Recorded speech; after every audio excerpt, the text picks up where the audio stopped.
On the morning of October 18th, 2022, a gauge on the bank of the Mississippi River near Memphis, Tennessee, displays a number that hydrologists read twice before they say it out loud. Negative 10.81 feet, not 10.81 feet above the datum, 10,081 feet below it. The gauge has been measuring the stage of the Mississippi River at this location since National Weather Service records began in 1954. In those 68 years, it has never shown a negative number this large. The prior record was negative 10.7 feet, set in the drought summer of 1988, a record that had stood for more than 3 decades and that the scientific community considered an extreme outlier, the kind of reading that occurs perhaps once in a generation under unusual conditions. This reading beats it. On the hydrograph on the computer screens of the National Weather Service Lower Mississippi River Forecast Center in Slidell, Louisiana, the line is at the absolute bottom of the chart, below every year on record, below the reference lines that the forecasters had expected to hold. And it has not finished falling. The Memphis gauge is one of many measuring points along the 340-mile length of the Mississippi River, from its source at Lake Itasca in northern Minnesota to its mouth at the Gulf of Mexico. At Memphis, when the river is at normal mid-October levels, more than 500,000 cubic feet of water move past the measurement point every second. That number, 500,000 cubic feet per second, is enough to fill a large football stadium in roughly 3 minutes. It is the river that the agricultural infrastructure of the American Midwest was designed around. The river that the grain trade of the world's largest food exporting country depends on. The river whose stage at Memphis is watched every October by commodity traders in Chicago, grain analysts in Washington, and agricultural buyers in Singapore and Cairo and Jakarta who may never have seen the river themselves. In the weeks surrounding October 2022, the river at Memphis is carrying approximately 130 to 150,000 cubic feet per second, roughly 28 to 30% of its normal October flow. What that means in physical terms is visible from the air, and the images from satellites and aircraft that circulated during the 2022 crisis gave Americans their first widespread visual understanding of what the river looks like when it falls to a fraction of its normal flow.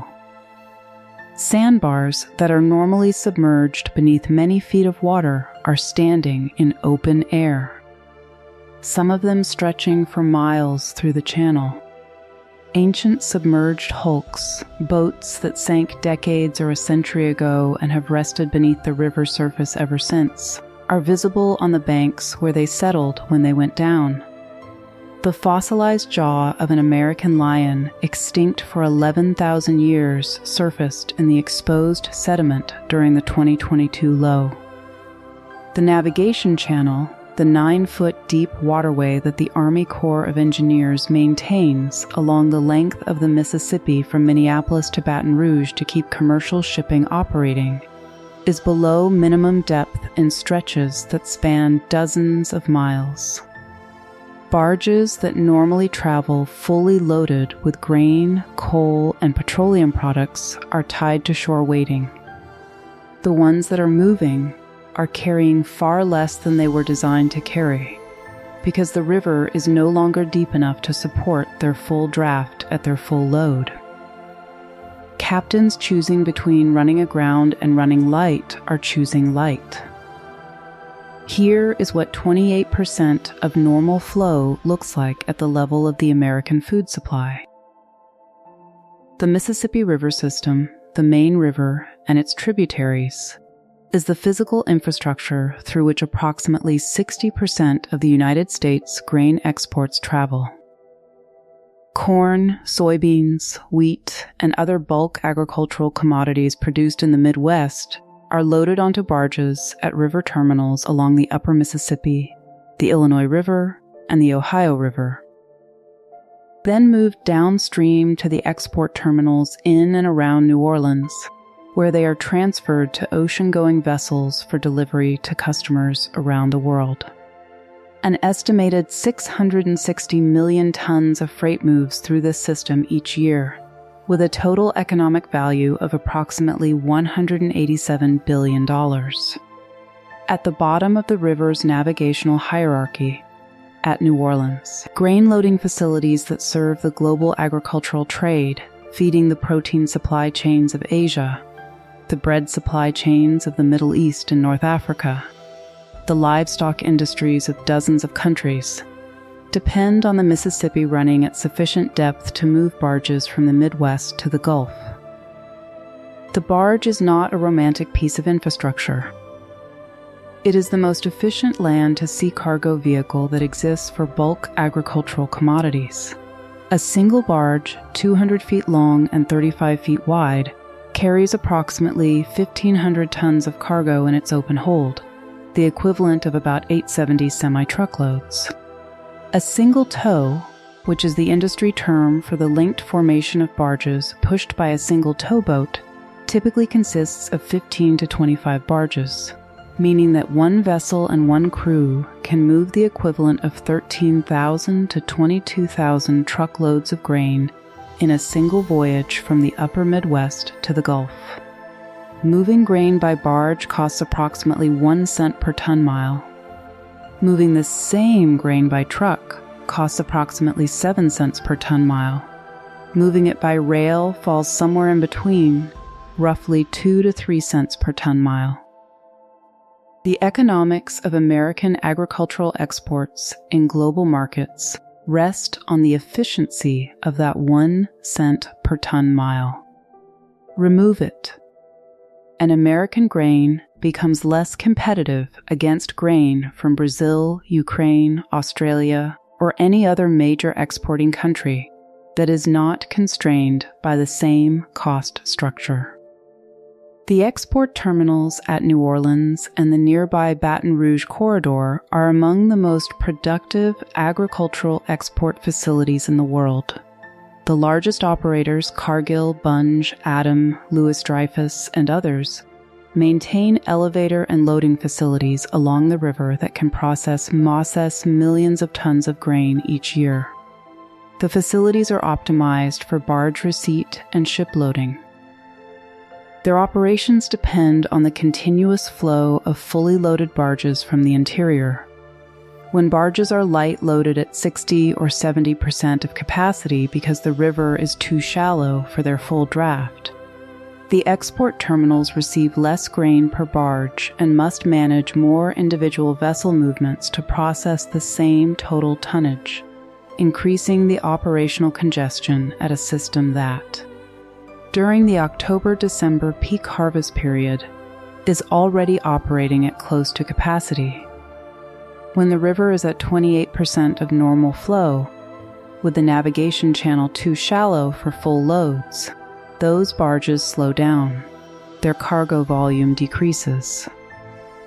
The system strains, and the cost of everything that moves through it increases in ways that eventually reach the grocery stores of countries that never see the Mississippi and never heard of Memphis. This is the story of what the Mississippi River is, what it carries, what happens when it doesn't carry enough, and why the 4 consecutive years from 2022 through 2025, 4 years in a row of below normal harvest season flows and disrupted barge shipping, a pattern without precedent in the modern record, represent something beyond a bad drought cycle. They represent a warning from the interior of North America about a river that the American food system built itself around, and is only now beginning to understand it cannot simply assume will always be there. In the language of drought scientists, what the Mississippi is experiencing is a change in its low water regime. The statistical distribution of its lowest annual flows is shifting downward. It is not that the river is lower every day than it used to be. The Mississippi's high water events, its spring floods, are as large and as frequent as they have ever been. The 2011 Mississippi River flood was among the largest in the historical record. The 2019 Mississippi River flooding was record-setting along portions of the river. The variability of the Mississippi, its swings between flood and drought, has not diminished. What has changed is where the floor of that variability sits. The extreme lows of the modern era are lower than the extreme lows of prior decades. Each cycle of low water goes deeper than the comparable cycle a generation ago, and the pattern of 4 consecutive harvest season disruptions from 2022 through 2025 has forced every institution dependent on the river to reckon with the possibility that the river they built their operations around is no longer the river they have. If this kind of deep, real science holds your attention, take a second to like and subscribe. It genuinely helps. The gauge at Memphis is still falling. Let's begin. The Mississippi River begins at Lake Itasca in Minnesota, where the river is narrow enough that a tourist can step across it on a set of stepping stones. It ends at the Gulf of Mexico, where the delta it has been building for thousands of years extends into warm salt water that stains brown with the sediment the river carries from 1 million square miles of American interior. Between those 2 points, a distance of 2,340 miles, the river collects the runoff from more than 40% of the continental United States. The watershed boundary encompasses parts of 31 states and 2 Canadian provinces. Every raindrop that falls on the Corn Belt of Iowa and Illinois, every snowflake that melts off the hills of western Pennsylvania, every thunderstorm that crosses the Great Plains and drains into a creek that drains into a tributary that drains into the Mississippi or its major tributaries. All of it eventually moves through this river and out into the Gulf. This is why the Mississippi is the river. Not because it is the longest, the Missouri River is longer. Not because it drains the most water by discharge per mile. The rivers of the Pacific Northwest and Alaska carry more water volume per mile of channel. The Mississippi is the river because of its geography. It sits at the center of the most productive agricultural region on Earth. The belt of deep, fertile soil that extends from the Ohio River Valley west through the plains of the Midwest. And it provides the only cost-effective means of moving the enormous quantities of bulk agricultural commodities that this region produces to the coastal export points where the world's ships can receive them. It is the grain of the American interior carried to the export terminals of the Gulf, flowing to the food supply chains of the world. A single barge, 200 feet long and 35 feet wide, carries approximately 1,500 tons of cargo. A single tow, the linked collection of barges pushed by a single towboat, commonly consists of 15 barges, meaning a single vessel and crew move the equivalent of roughly 870 truckloads of grain through the interior of the country. Moving grain by barge is approximately 10 to 11 times more fuel efficient than moving it by truck, and roughly 3 to 4 times more efficient than moving it by rail. The economics of American agricultural exports depend on this efficiency differential. Without the barge system, the cost of moving Midwest corn and soybeans to export terminals would increase substantially, and American grain would become less competitive in the world markets where it currently dominates. The 9-foot navigation channel is the engineering specification that makes this system function. The Army Corps of Engineers maintains a channel 9 feet deep across the full navigable length of the Mississippi, from Minneapolis to the Gulf, using a combination of dredging, wing dams, structures that project from the bank into the channel to concentrate the river's flow and maintain depth, and the system of locks and dams in the upper river that hold water at navigable depths in the reaches above St. Louis, 9 feet is the minimum depth required for fully loaded commercial barges to move without risk of grounding. It was established as the standard channel depth through federal legislation in the 1930s and has been maintained as the foundation of the inland waterway shipping system ever since. When the river's stage falls enough to reduce the channel below 9 feet at any given location, barges in that section must reduce their load to reduce their draft. The consequence of reducing load is direct and immediate. A barge that carries 1,500 tons at full load might be restricted to 900 or 1,000 tons during low water, a reduction of 33 to 40% per vessel. The same barge, the same crew, the same fuel cost, the same lock and dam infrastructure, but 40% less cargo delivered per voyage. The economics of that reduced shipment are absorbed somewhere in the supply chain, by the barge operator through reduced revenue per voyage, by the grain elevator through lower prices for the grain it is trying to move, by the farmer through a weakened basis, the difference between the futures price and the local cash price. That reflects the elevated cost and reduced efficiency of getting their grain to export. During the 2022 crisis, some sections of the lower Mississippi were reported to have less than 10 feet of water even in the center of the channel, meaning that barges drawing their normal full load draft of 9 feet would have been running with less than a foot of clearance from the bottom. An operationally unacceptable margin that required load reductions to maintain safe navigation.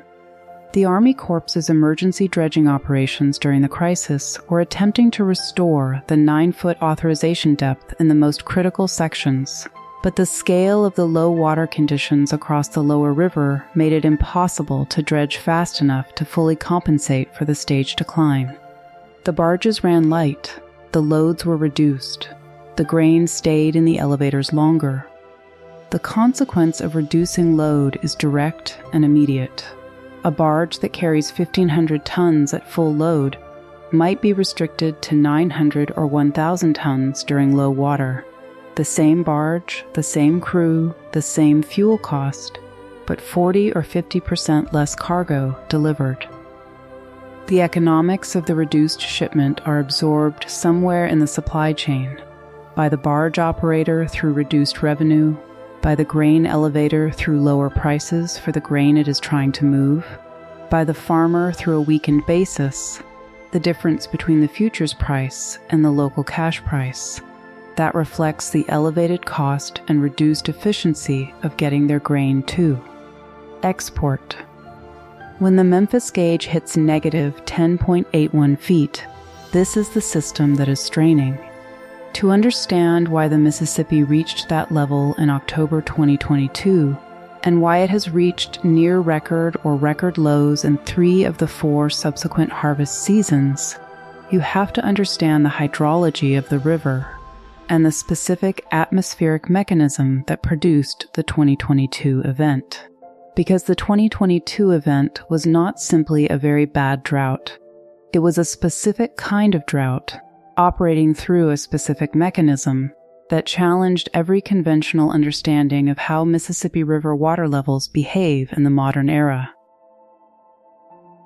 The first thing to understand is that the lower Mississippi River does not respond directly and immediately to weather in Louisiana, Mississippi, Arkansas, or the lower valley states.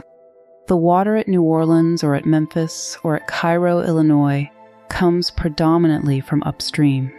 By the time the river reaches Cairo, the confluence of the Ohio and Mississippi rivers in far southern Illinois, a town so small it barely qualifies as a city, and so strategically positioned that it was once considered for the capital of the United States, approximately 90% of the water that will flow through the lower Mississippi has already entered the river from its upstream tributaries.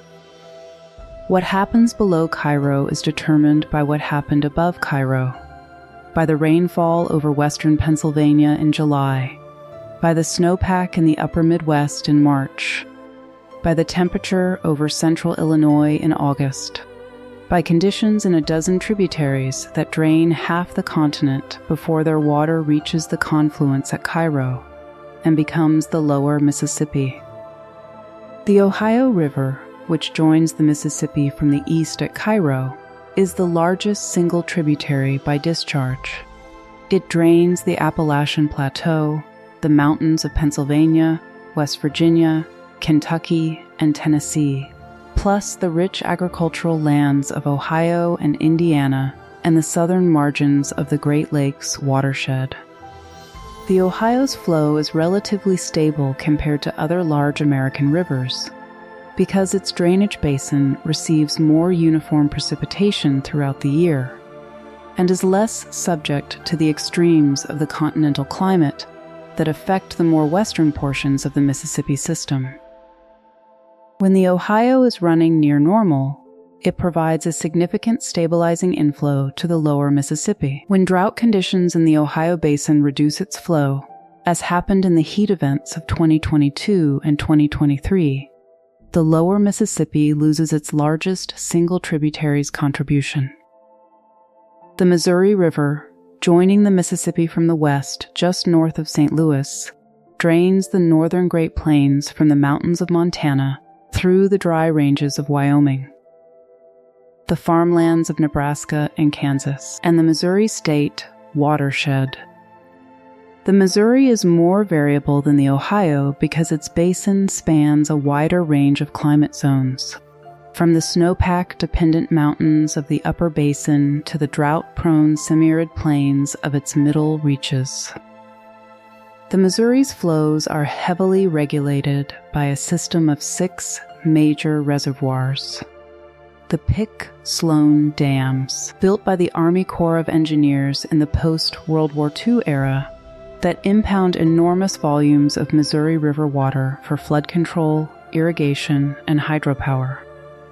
The Pick-Sloan system reduced the Missouri's natural flood variability and simultaneously reduced the low water contribution the river makes to the lower Mississippi in dry periods.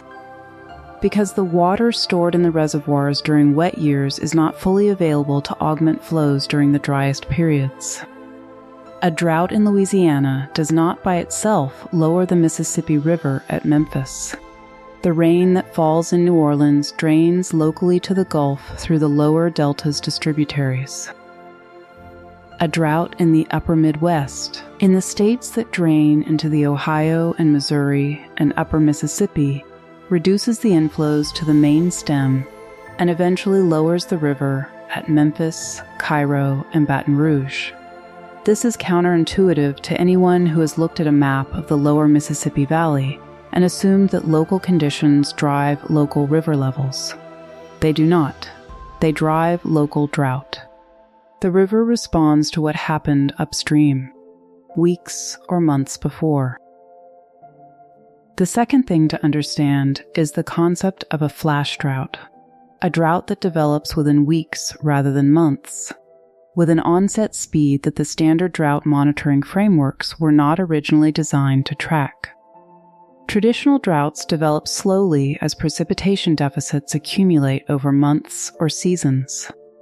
The soil retains moisture from prior wet periods, providing a buffer that delays the onset of stream flow decline and gives forecasters time to observe the developing situation before critical thresholds are reached.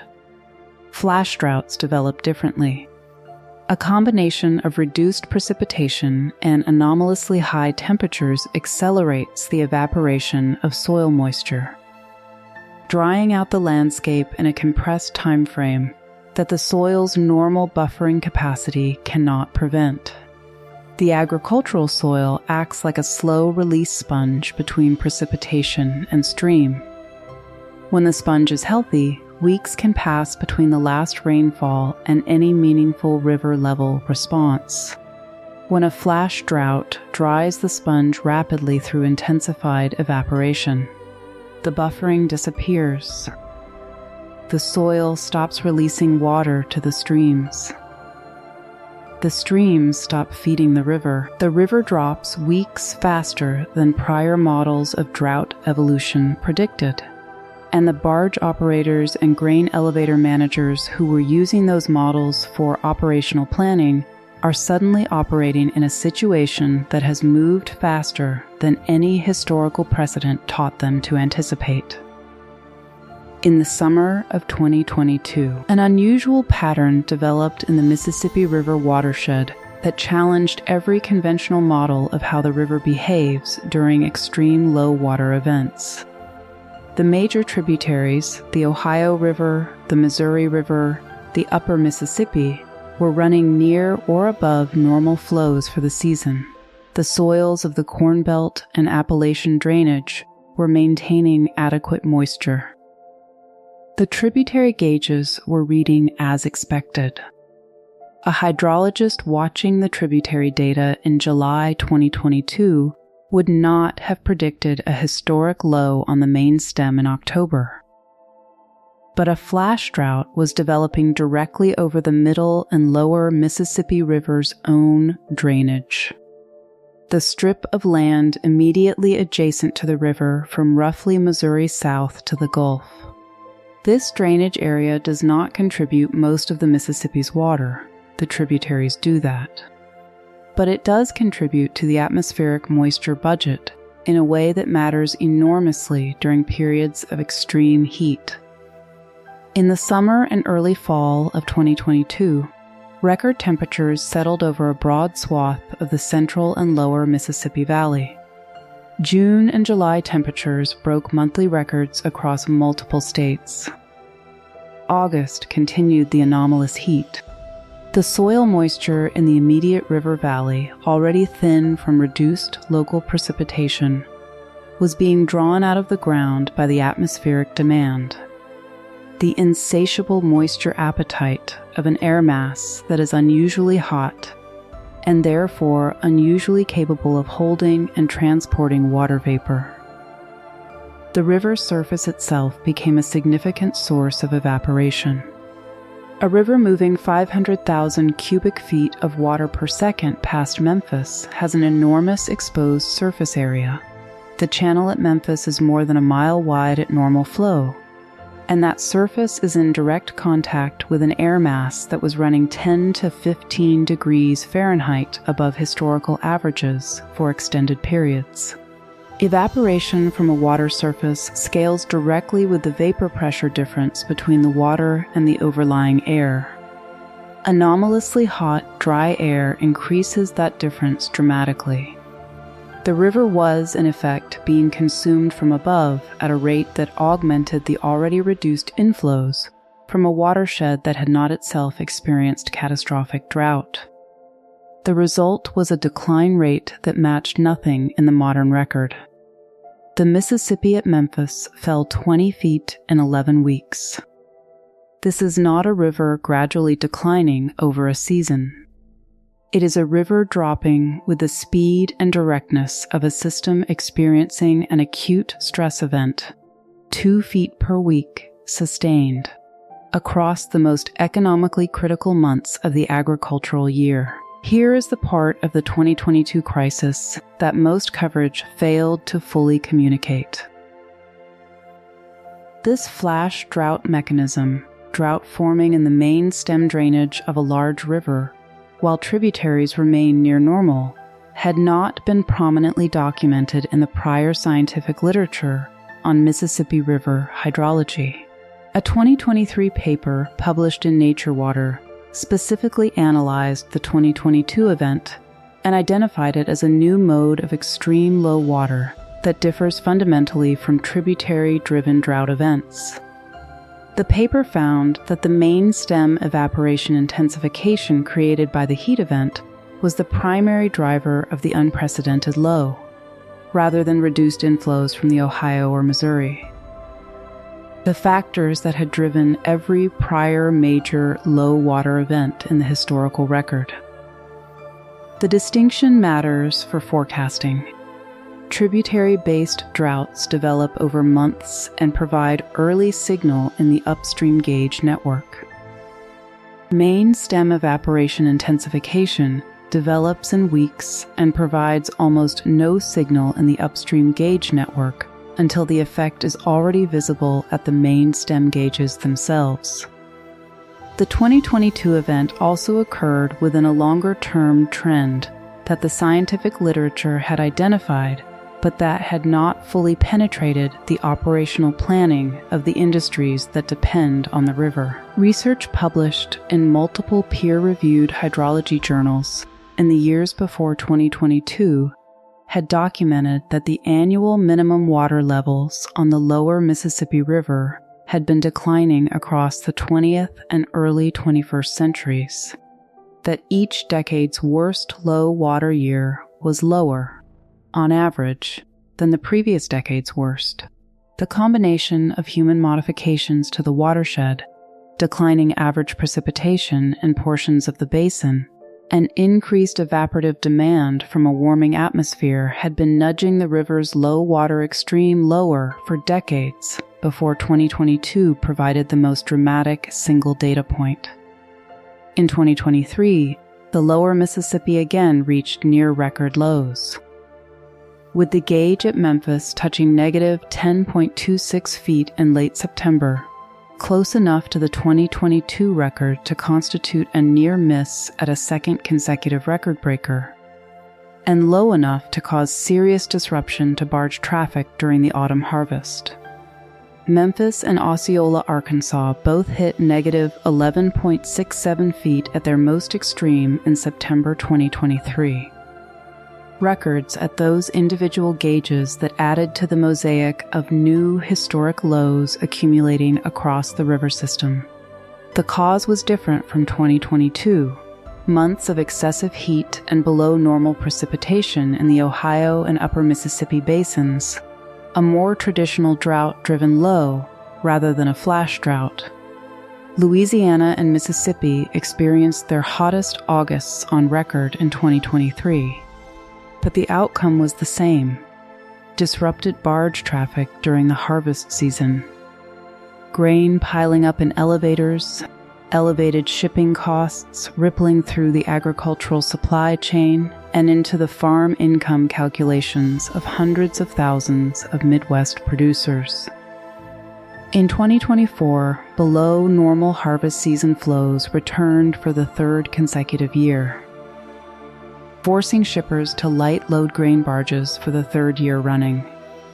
The supply chain community, which had initially treated the 2022 event as an extreme outlier requiring emergency response, was by 2024 incorporating annual low water contingency planning as standard operating procedure, building buffer time into autumn export schedules, pre-negotiating rail alternatives before the season, and building larger in-facility storage to accommodate the periods when grain cannot move efficiently by barge.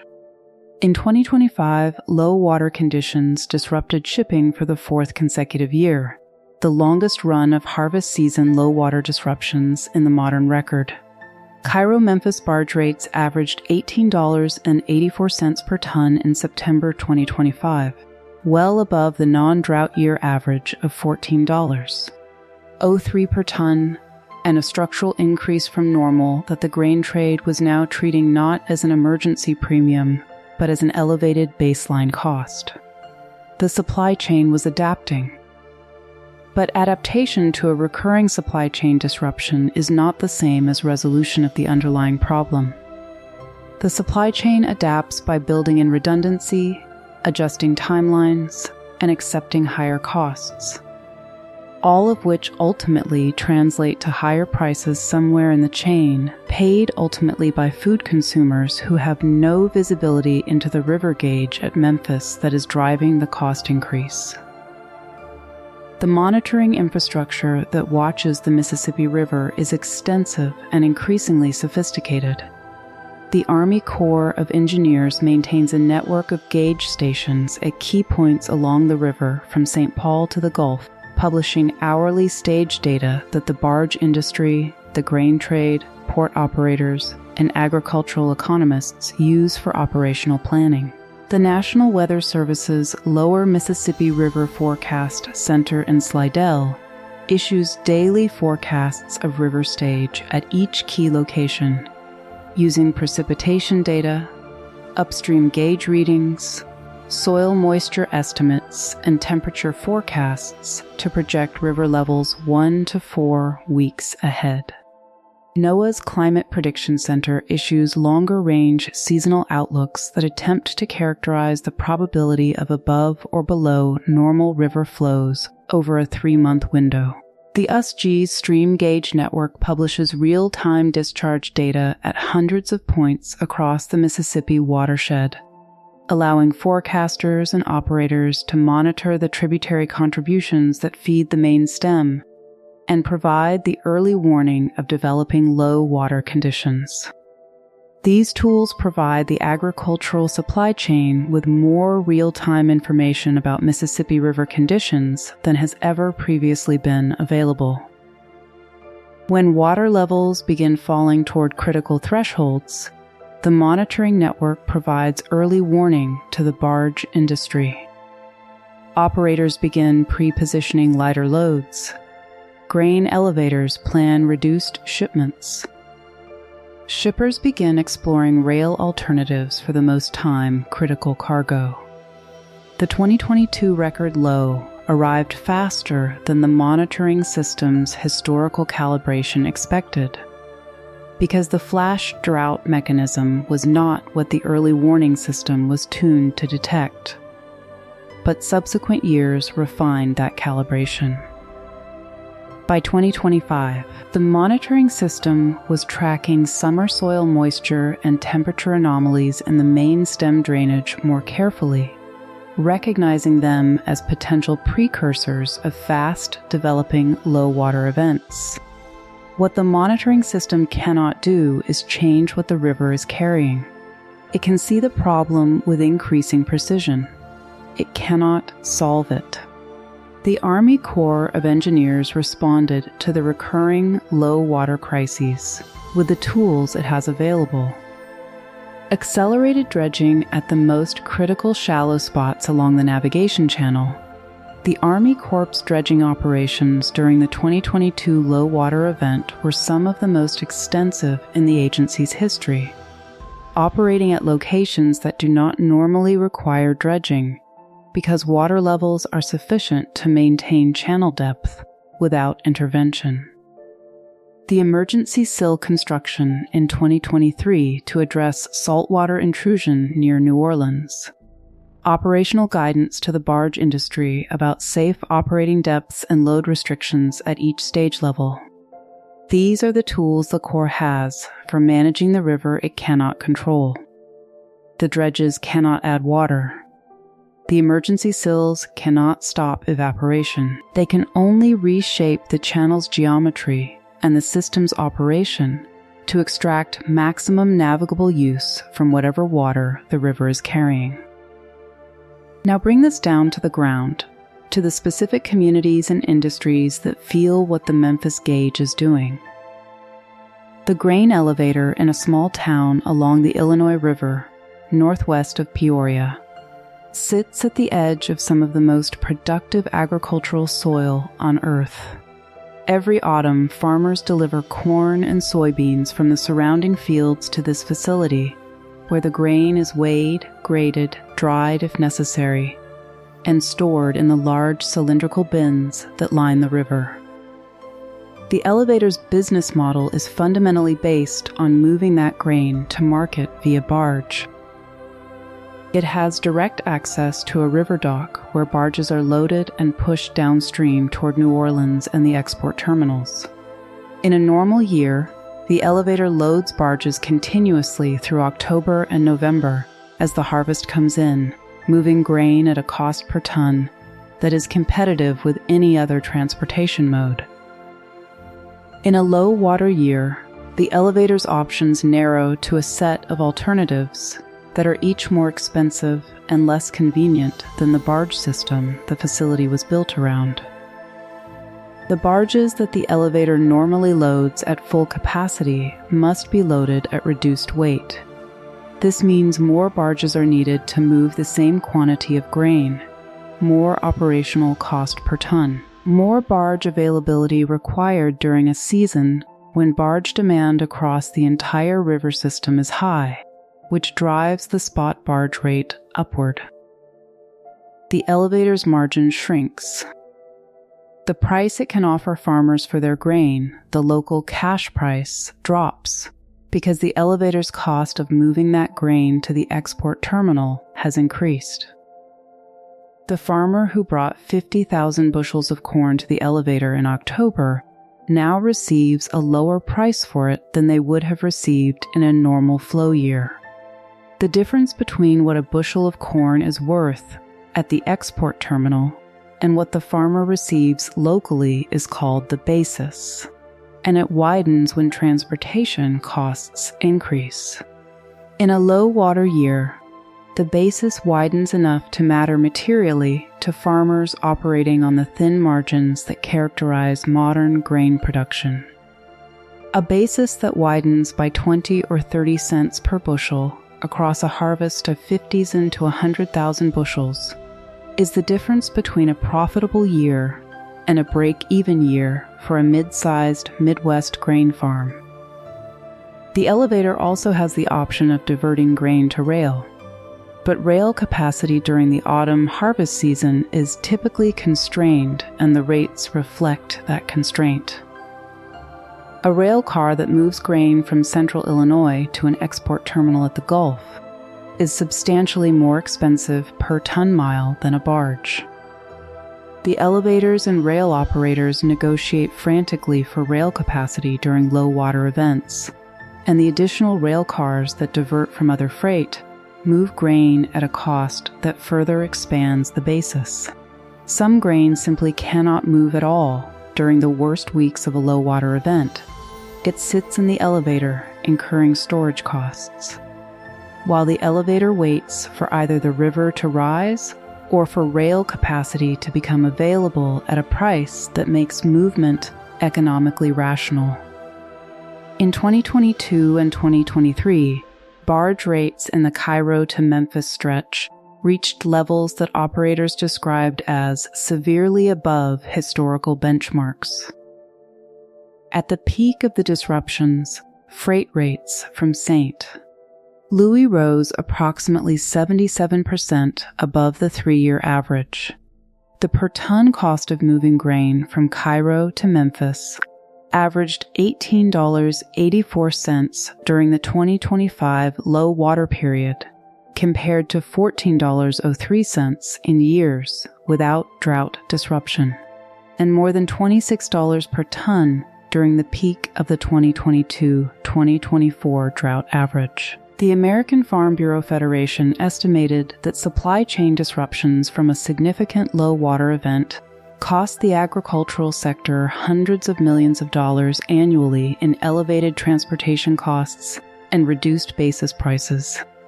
The saltwater intrusion problem adds a threat that sits at the boundary between the agricultural supply crisis and the municipal water crisis. The Mississippi River at New Orleans maintains a hydraulic barrier against the Gulf of Mexico through the sheer force of its outflowing freshwater. The river's discharge, hundreds of thousands to millions of cubic feet per second, depending on the season, pushes outward into the Gulf with enough pressure to hold the denser saltwater offshore and prevent its migration upstream into the river channel. When the river's discharge drops sufficiently during extreme low water events, that hydraulic barrier weakens. Saltwater, being denser than freshwater, does not mix uniformly with the river's outflow. It moves as a tongue along the river bottom, the saltwater wedge, creeping upstream beneath the surface freshwater, as the outflowing pressure that normally restrains it decreases. In the fall of 2023, the saltwater wedge pushed sufficiently far upstream to threaten the water intake points for the drinking water systems serving communities in Plaquemines and Jefferson parishes near New Orleans. the Army Corps of Engineers constructed an emergency underwater sill, an artificial ridge across the river bottom, to impede the wedge's progress and buy time for river flows to recover. The emergency response was unusual enough that it attracted national coverage, but it was a symptom of a problem that the low discharge conditions on the upper river had created hundreds of miles away. The farmers in Iowa and the grain elevator managers in Illinois did not see themselves as connected to the drinking water situation in Plaquemines Parish. They are through the single hydrological system that connects every part of the Mississippi watershed.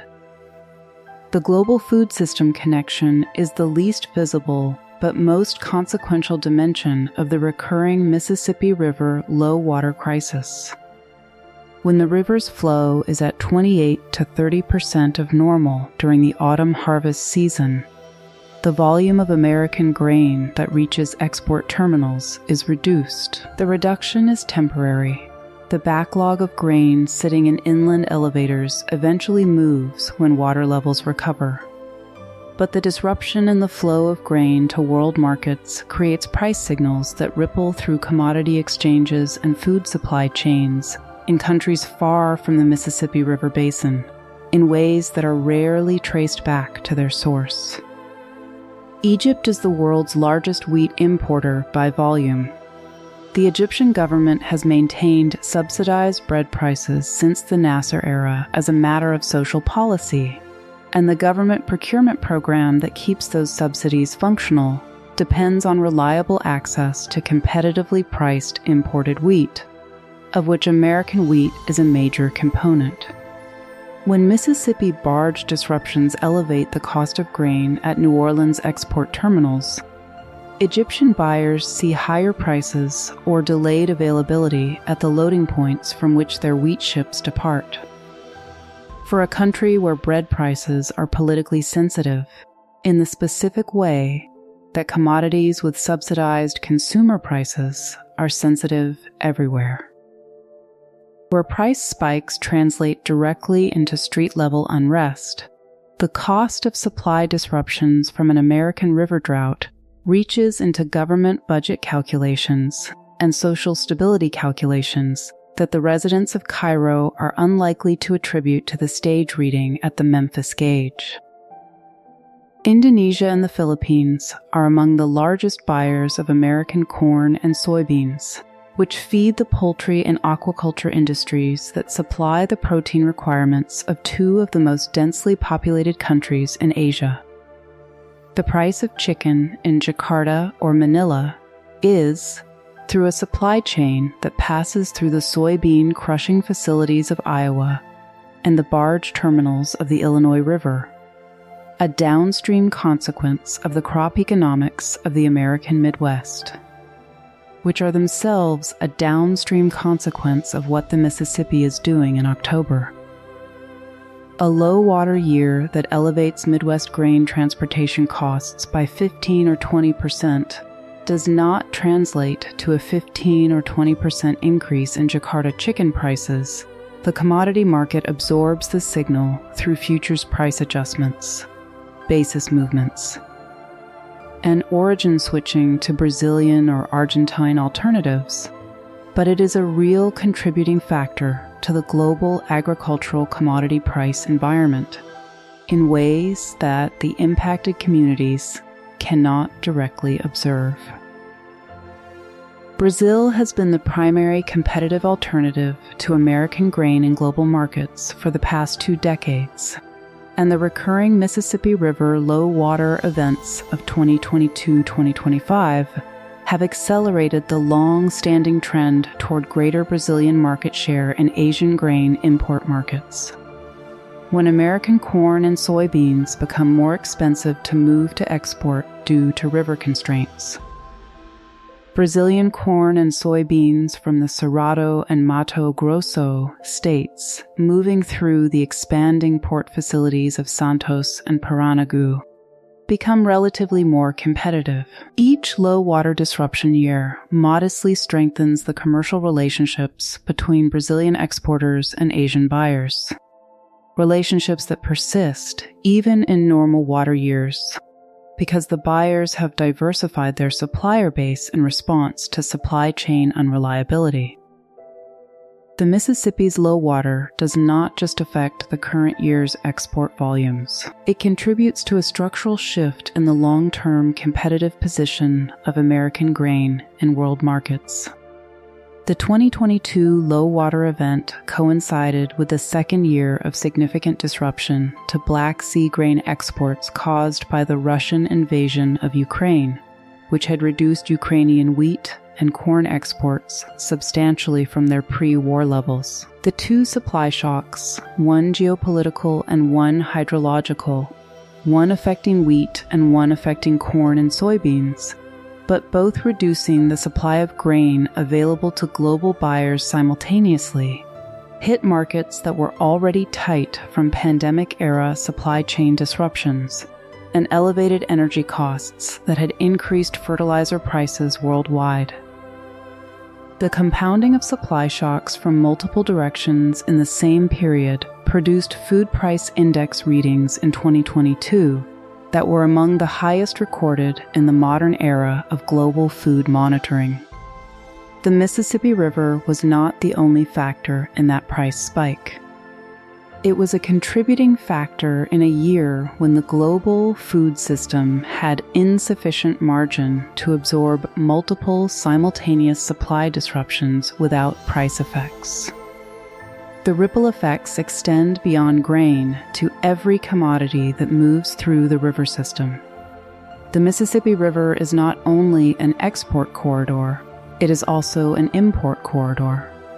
Fertilizers, nitrogen products, phosphate, and potash are imported through Gulf ports and moved upstream by barge to the Midwest farming communities that need them for the following spring's planting.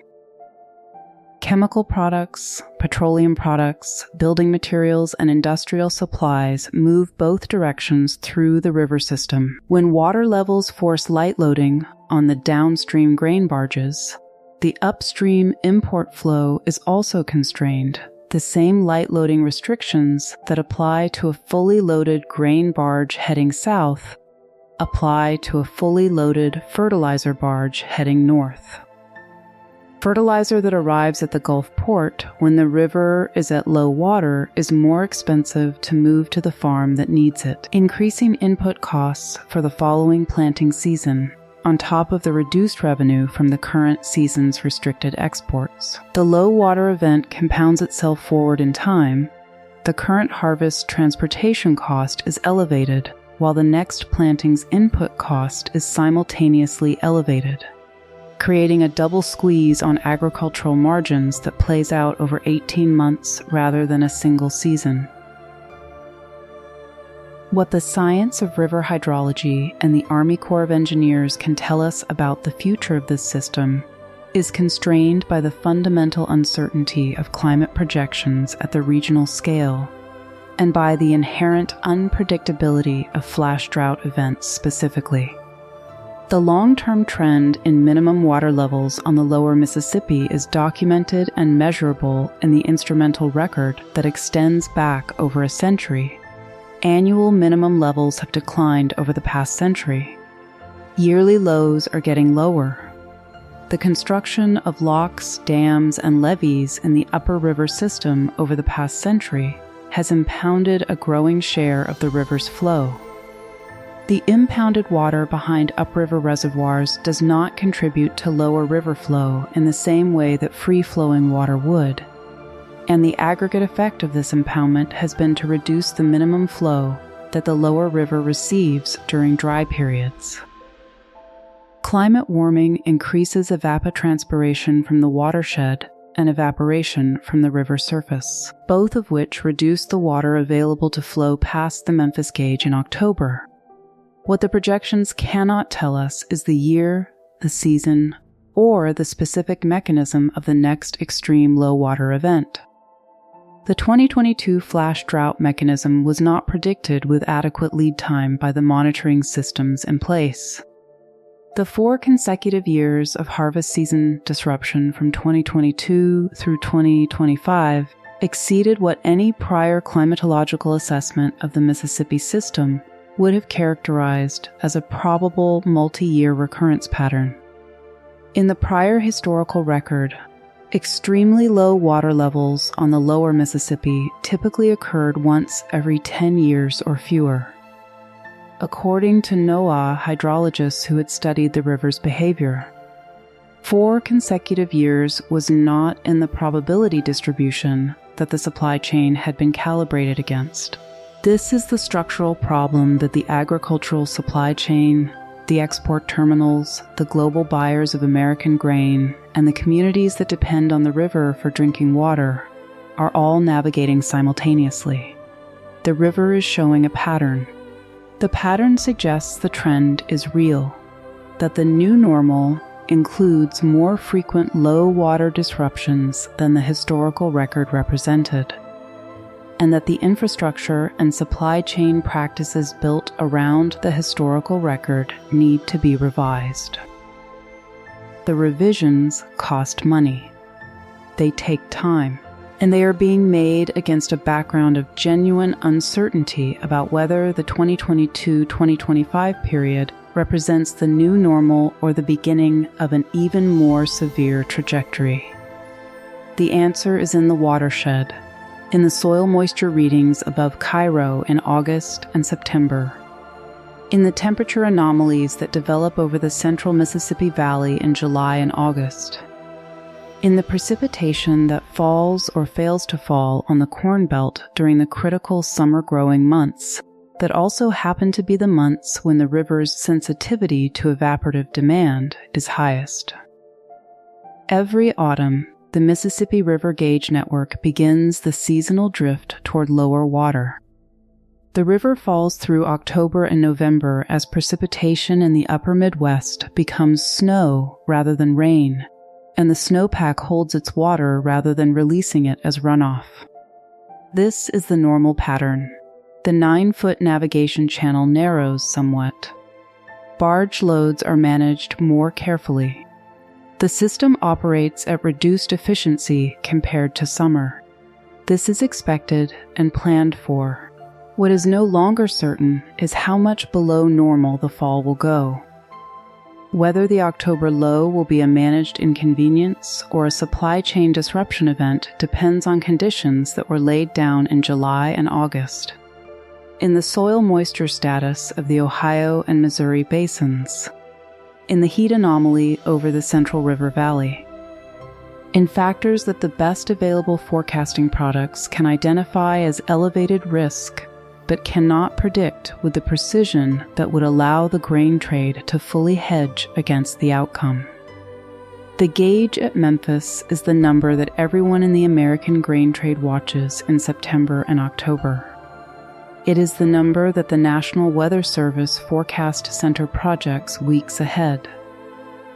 It is the number that moves barge rates, changes cash basis prices at rural grain elevators, and alerts the global commodity markets that the American agricultural export machine is running at reduced capacity. On October 18, 2022, that number was 10.81 feet. A record. 4 years later, the river's average annual minimum level has not returned to the pre-2022 pattern. The year 2025 saw the 4th consecutive harvest season disruption. The supply chain has adapted, shippers plan earlier, elevators hedge, railroads absorb some of the diverted volume. But the adaptation is a management response to a recurring crisis, not a solution to the underlying hydrological trend that is producing the crisis. The Mississippi River does not end at the river. It ends at the grain terminal on the Gulf Coast, where American corn becomes Indonesian poultry, where American soybeans become Korean tofu, where the rainfall that fell on the fields of Illinois in April becomes the bread on the table in Cairo in December. The river is the link in that chain that everyone relies on, and almost nobody thinks about until the gauge at Memphis drops to a number that has no precedent in the modern record. The river is still flowing.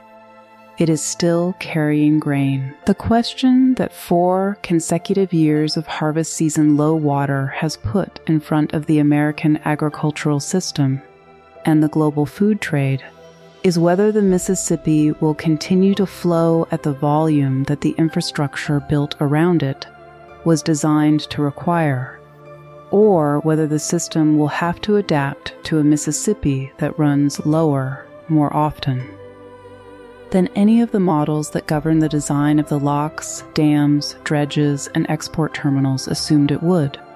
The answer is in the watershed, in the soil moisture above Cairo, in the temperature over the central Mississippi Valley in August, in the precipitation that falls or doesn't fall on the Corn Belt in September. The gauge at Memphis is still reading. The barges are still moving. The question is what normal has become.